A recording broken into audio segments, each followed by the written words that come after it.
Join me on the Boundless Bond podcast, where non-duality meets manifesting. Hello, beloveds. Welcome to another one of Marnie's musings. Last episode, Tanya and I started diving into Neville's book, The Power of Awareness. And this week, we're going to continue that discussion. So if you tuned into our last episode, you probably found yourself asking the question that if consciousness creates reality, then how do we change our state of consciousness? So we're going to talk a little bit more about that today. Yes, Get ma'am. into that. I'm ready. One of the things that Neville points out in this book is the difference between daydreaming and imagination. Right? It talks about the power of imagination, right? We have to be able to imagine ourself in the end. What is the difference, do you think, between powerful imagination as a creative force, and simply daydreaming? I think the ability... Sorry, I'm just thinking to this really almost ethereal, like SATS experience I had on Friday night. Okay. The ability to lose yourself in it. Like when I woke up, I was really confused as to where I was. Yeah. Right? And I'm not even sure. I think I was just in that hypnagogic state for a while. I don't think I fell asleep. But anyway, when I came to, I was just like, where am I? Yeah. Right? But I think the ability to lose yourself, right? Now, this is not a hard and fast rule for everybody, but for me, I'm no longer hearing like the external sounds, right? Like I'm really in it. Yeah. Right? And I'm not like, oh, this would be nice. But I'm really partaking in what's going on in the scene. Yeah. Or whatever it is. Yeah. Conversation, whatever it is. Yeah. But for me, like everything else just kind of fades away. Yeah. Is there a feeling piece in that too? What do you mean? Meaning like an additional sensory piece in that too, right? So like you said, to lose yourself, I'm thinking if I'm imagining, I want a new house, like walking through the house and hearing your heels on the floor. That does often happen. It typically, the senses that are typically heightened, I've noticed with people, are the ones that you use the most to experience the world, right? Yeah. So if you're a person who's more auditory, right, you may hear something. Yeah. Right? Whatever the senses are, I find that those are heightened in the imagination. Yeah. Yeah. That makes sense.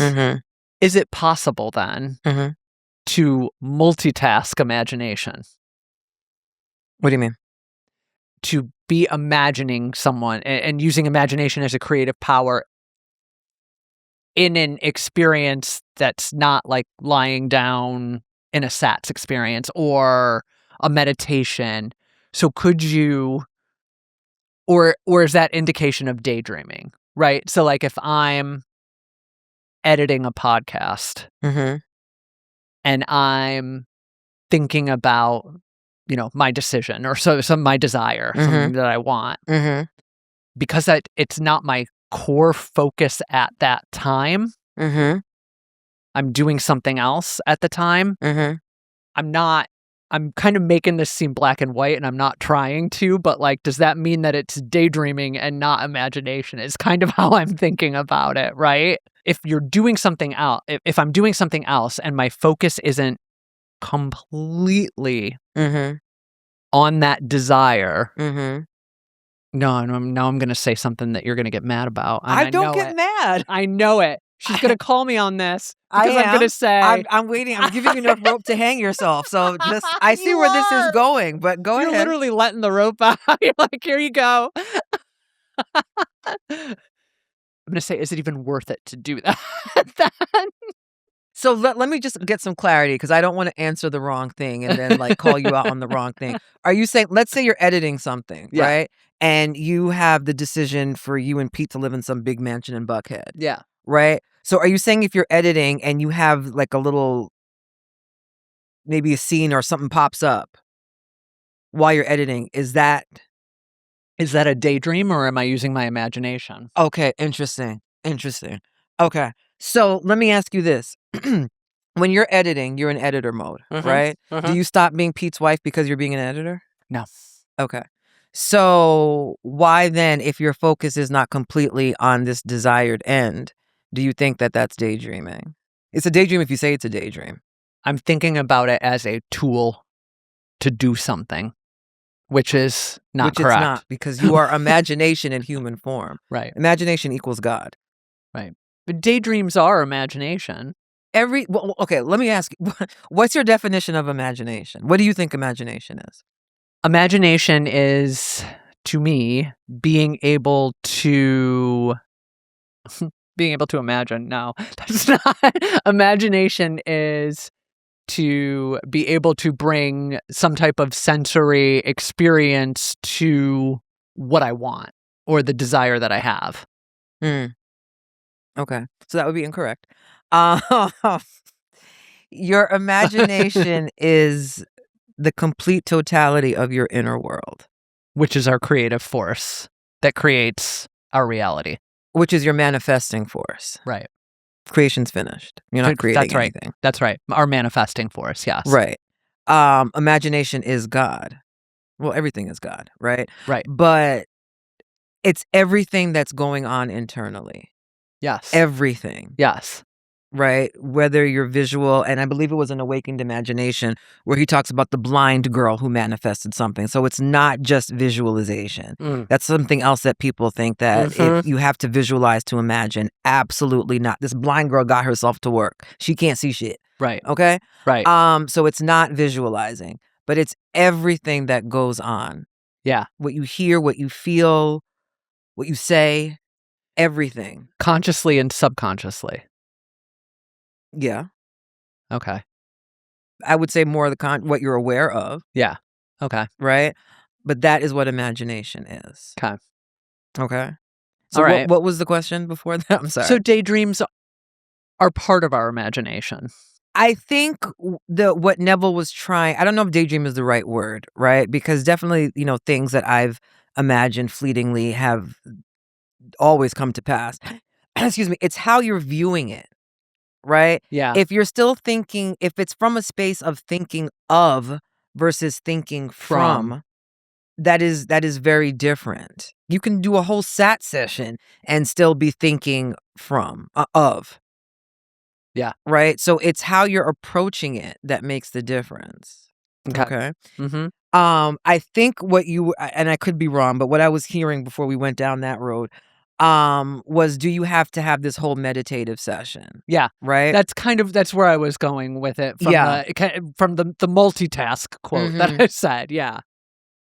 So, and I don't want to get too scientific because then we're just going back to the ego level of things, but typically when your brain is in that theta state is the prime time to really, if you believe in the whole subconscious and blah, blah, blah, right? To impress your subconscious, they say, the theta state. You don't have to be drifting off to sleep to be in theta. Anything that you're doing that's really rote, like when you're editing, right? Because now it's like second nature to you. Right. You're more than likely in theta. Yeah. Maybe washing dishes, taking a shower, brushing your teeth. You're typically in theta. So it doesn't have to be when you're meditating or about to drift off to sleep. Right. So anytime you're in that kind of just going with the flow. Yeah. Yeah. And I mean, yeah, it doesn't even have to be then. But if you want to go with that whole scientific neuroscience thing, your brain is in theta a lot. Yeah. Not just when you're about to fall asleep. Can someone spend a lot of time? So you were talking about the blind girl, right? And how visualization, it's not necessary, but visualization in spiritual practices in law of attraction and other type of manifestation worlds is like Right. the be all to end all. Yeah. It's like visualization and affirmations are like the two biggest things. Yes. But what I see when I read Neville and what I hear when I talk to you about this is that you can spend a ton of time visualizing Mm-hmm. and never get to the assumption, to never make that an assumption. Mm-hmm. Yeah. The bridge there is to accept, and it wasn't mentioned in these books, and we'll get to that. So I'm kind of jumping ahead, guys. But it's what Neville calls buying the pearl of great price, right? Okay. And that comes from a scripture. But accepting, right, that consciousness is the one and only reality. Mm-hmm. And consciousness, God, or whatever you want to call it, is what manifests all of these desires that were already predestined. Mm-hmm. Okay? So, what was it? What was the... where was I going with that? Someone can spend a ton of time visualizing. Right. So, if you have bought the pearl of great price, right, or even just a little bit, right, even just a little bit, you have to accept that what you are, whatever the medium is, right, whether you're visualizing your conversation, whatever it is, accept that this is true. That's the key component. Accept that it's true. Yes. How do you know that you've accepted that something is true? Mm. Is this where feeling comes in? What do you mean by feeling? Meaning Emotions? meaning like feeling that something is true in your body. Like the feeling is the secret, right? Mhm. Is the feeling the secret to accepting something as true? That's kind of what I'm wondering. How do you know when you've accepted something? I think that's a really personal thing. Yeah. You know, I don't know how it feels in another or seeming other body. How does it feel to you? When I know something is true, I like I said, I'm a very somatic person, right? So it just lands. Yeah. And typically, I feel nothing, right? Like me saying the sun is yellow, I know that to be true, right? I'm not feeling anything, Right. right? I live in Gwinnett County. I don't feel anything. I'm married to Pete. Right. You love him, but Right. just saying that sentence. I do love him. Right. Yeah. Let's hope. Right. But saying that sentence isn't going It's not going to evoke any feeling. Right. Right. Right. So for me, it's really a feeling of nothingness. But that's a feeling, right? It's a feeling. Yeah. Right. Now, if I go talk about it, like you talk Right. about Pete, whatever, then maybe the emotions start coming. But just to say something that I know is true, there's Yeah. the meter doesn't move. Yeah. I think For me. But I think that's the sign then, is that it just feels natural, right? Or That's like how nothing natural at feels all. for me. Right. Right. So whatever that feels like for you, that is, the meter that you should measure it by. Yeah. And then when you get to, because we've talked about SATs and all that stuff and visualizing, blah, blah, blah. What typically tends to happen is that you no longer feel the desire to engage with those tools anymore. You don't feel like you need to. Because why? Right. Right. Yeah. Like I don't sit up, think about my car all the time because I own my car, right? Right. So I wouldn't sit there and visualize or any of those things. Right. Right. So once you've accepted it to be true, you typically don't feel the need to be doing those things. Yeah. And that's when the more organic things in imagination start to come up. Mm-hmm. Right. You might see yourself, maybe having a dinner party at this house in Buckhead. It'll just come up. Yeah. Right. Right. Or, little things like that instead of you sort of manufacturing it. Right. Mm-hmm. You don't feel like you have to do it. Correct. Yeah. Okay. Neville says frequent occupancy of the feeling of the wish fulfilled is the secret to success. I love that. Uh-huh. That goes back to the returning to that feeling. Yes. And the two, I don't want to. I don't want to criticize people out of their own process, right? But the two things I see that I would sort of counter the points are, one, the feeling, and then this whole idea that the feeling of the wish fulfilled means like endless positive thinking. Yeah. Those two are not correct. Right. Right? Any state in every state is going to probably elicit any and all emotions in it. Right? I've talked about my career as a social worker. I've seen a lot of things. Yeah. A lot of cushy things, a lot of not so great things, right? But I'm still a social worker. And the thoughts have not always been positive. Yeah. Right? So it's not about having these positive thoughts. Right. Again, which is why I hate affirmations. Yeah. Like, yeah. Anyway, it's not about having positive thoughts, but just the natural thoughts that would flow from that state. But like you said, the returning to that is what makes it more dominant in you. Yeah. Yeah. Because the dominant state is always going to, the dominant assumptions and all that, that's what is going to project. Yeah. We talked before in a earlier episode, and I brought up discipline. And I said discipline, and I remember we talked about like what specifically I meant by discipline, and it wasn't really discipline. It's what he's getting at here, that frequency of returning. Mm-hmm. It's not, you're not forcing. Mm-hmm. It's a natural, frequent return. Mm-hmm. That's the key. Mm-hmm. Right. Exactly. And that's very different from trying to force something. Very different. Very different. Very different. Because when you're trying to force something, you're not in the state. Correct. Okay. And then again, noticing when you do return to that, especially if you're making a more concerted effort, right? Because like Neville, I forget what book it was, but he was, he talks about like wearing a new suit, right? It's not going to feel comfortable, right? So you got to kind of maybe keep on wearing them. Yeah.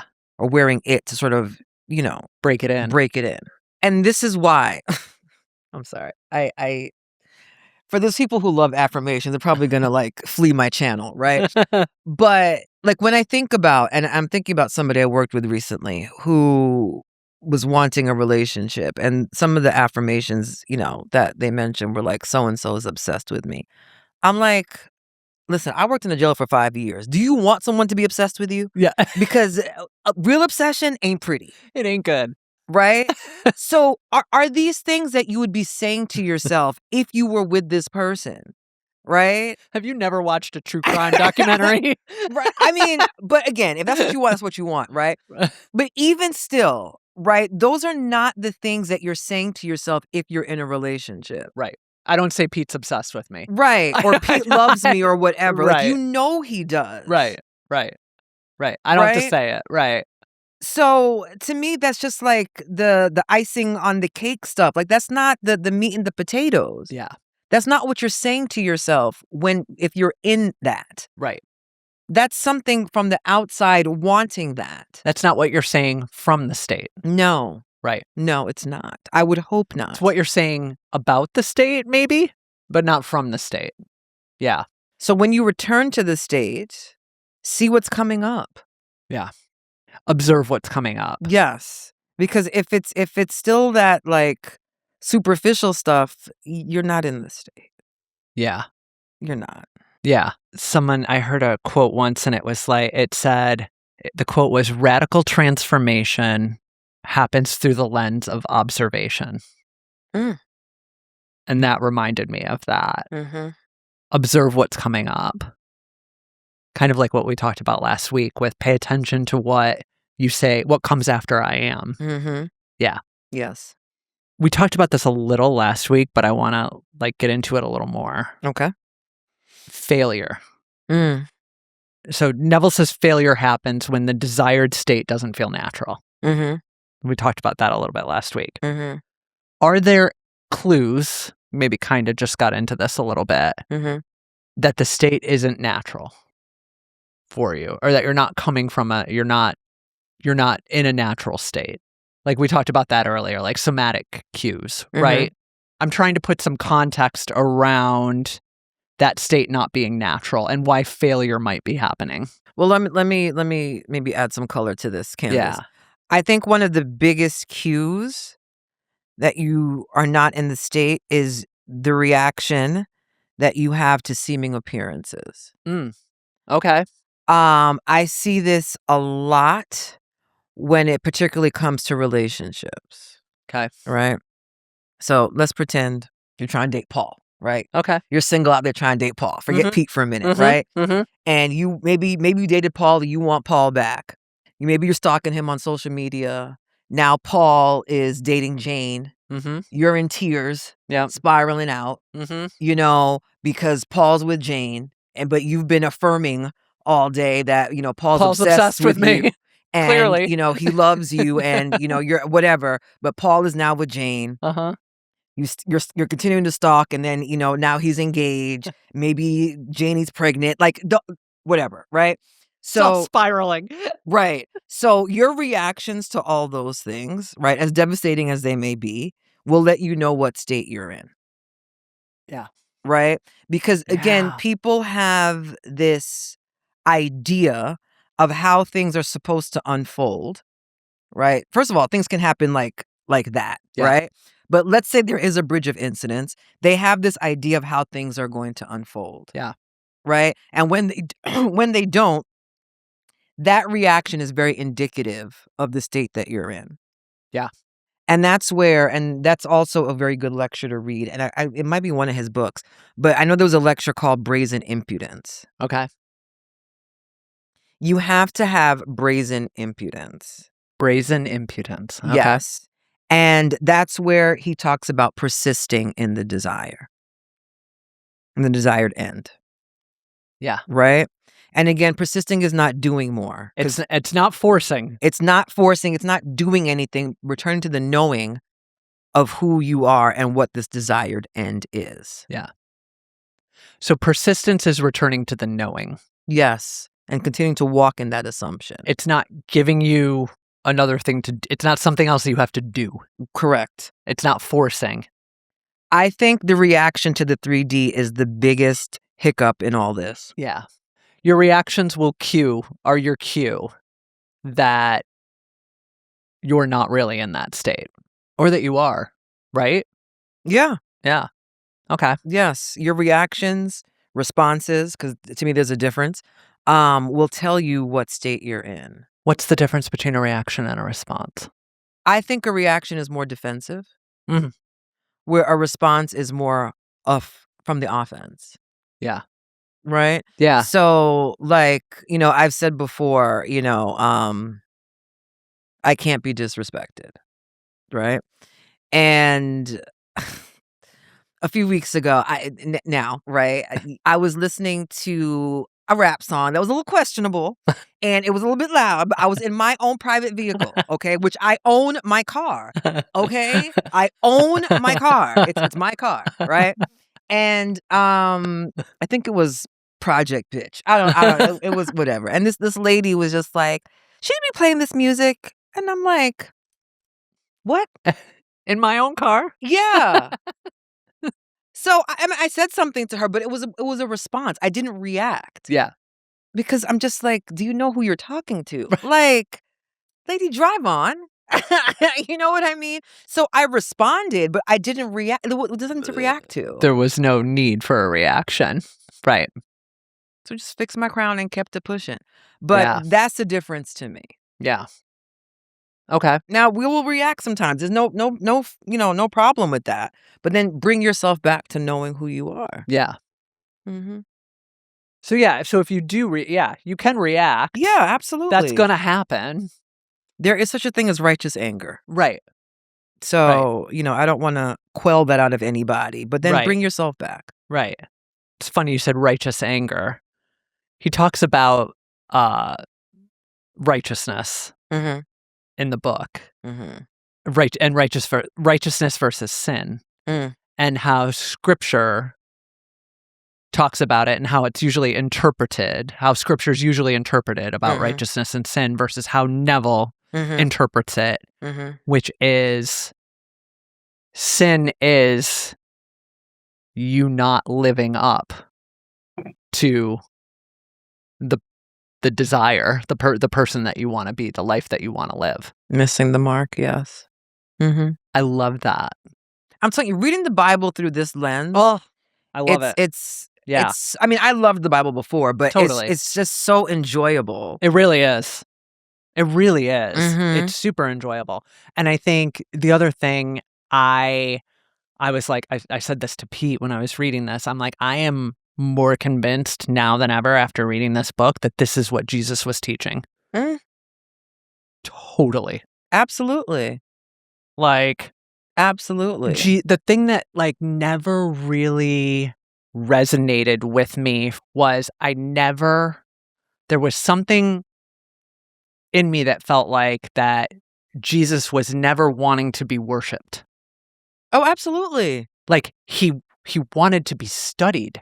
Right. Not worshipped. Right. Yeah. And so like this answers that. And it's just like, oh, it like clicked finally. It's like when you said the reason why I got into Neville was I couldn't ignore his interpretation of scripture. It's like completely agree. Mm-hmm. Completely agree. Yeah. Contrary to popular opinion, the efficacy of faith is not due to the work of any outside agency. It is from first to last an activity of your own consciousness. Mm-hmm. So this is where I think your question was the difference between this and, let's just talk about Christians, right? Because Neville, talks about the Bible.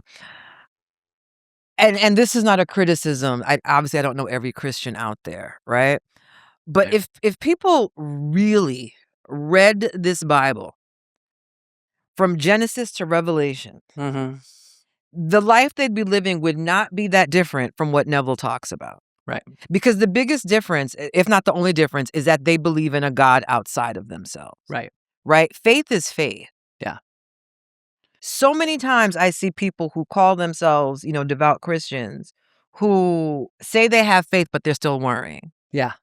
There's I don't know if it's just the black church, but, we used to say if you're praying, you're not worrying. If you're worrying, you're not praying. Right? So, right.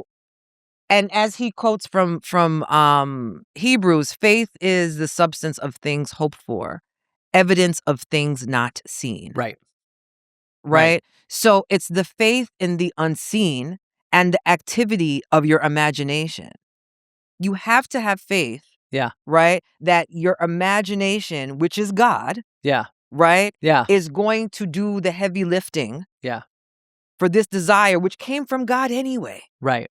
It's the non-duality piece, right? That's the difference in the traditional interpretation of faith versus how Neville talks about it. Yes. And, he doesn't believe any of these people are... That to me doesn't matter, right? Whether or not you believe these people existed doesn't really matter. Right. But it's still... And I've always said, it's not a matter of not having faith. It's where you put it. Yeah. Right? But again, people want to park the car of faith in the 3D. Yeah. When you have to have faith in the unseen. Yeah. Right? Yeah. If we never had faith in the unseen, no woman would give birth. You'd be pregnant if you got pregnant for the rest of your life. Yeah. Don't you have faith that baby's going to be born? Right. I would hope so. Right. Right. Like, who wants an 18-year-old knocking around it? You know what I'm saying? Like, so you have to have faith in the unseen. Right. Right.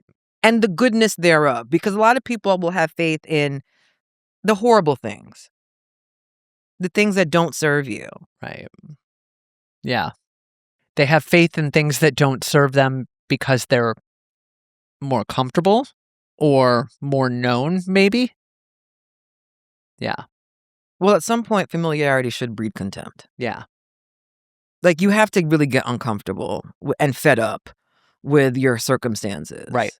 So when I hear people repeating the same old shit all the time, I'm just like, you ain't fed up yet. Right. So I'll just sit here and revise for you. Right. Like, I don't even engage anymore. Right. Right. You haven't hit it yet. You haven't hit the wall yet. Yeah. I guess not. Yeah. We see it all the time. I have, friends who 5 years now. I'm leaving this job soon. I can't take it anymore. I can't, and it's like same. And you're still there, still complaining, right? Still being burnt out. Okay, right. Well, Right. burn all the way down to your wick. Right. If that's what you so desire. Right. Someone never reads this book who's watching this right now or listening to this right now, which we do not recommend. You should definitely read this Big book. disclaimer.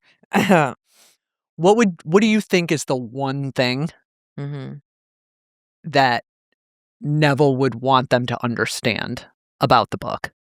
If they never read it, what is the one lesson he wants people to take from it? Was the let me check. I was gonna say something, but I just want to fact check myself No, first. go nuts. And make sure it wasn't fact check yourself. Okay, so we're gonna whittle it down to one thing, Marnie. Okay, now you're putting me on the hot seat. I know this is a tough one. I would say trust in your imagination. Trust in your imagination. I can see that. I don't think, and I've been there too, right? That people don't trust enough, and they trust more in what they see. They trust the 3D more than their imagination. Yes. Because they can see it. Correct. But as was, told to me, if we were limited by what we could see, we'd be living in a very small world. Very. And we would all be struck with arrested development. Yeah. Well, a lot of people are. Yeah. Very true. Trust and accept. Yeah. Into that. Trust and accept. Yeah. I can't remember if it was this book.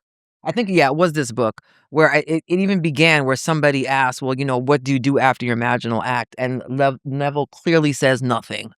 Says there's nothing for you to do. Right. So trust and accept and live your life.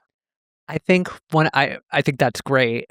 And I think one of the other things that's great about this book is when he goes into he gives the case studies or the examples of, and he lists there's 7 or 8 different examples of people who have achieved their desired state. There was the guy who wanted out of the army, which was Neville, by the way. That was him? Oh, that's so funny. I didn't know that because he doesn't say that in the book. Right. And the one about the storefront, the family that lost everything, that was his family. That was his family too? Oh, that's so funny. That's so funny. Yeah, the Goddard families, I mean, they're being of Caribbean descent, they're very well known. Yeah. They're like worth billions. Yeah. They're worth billions. Yeah. I mean,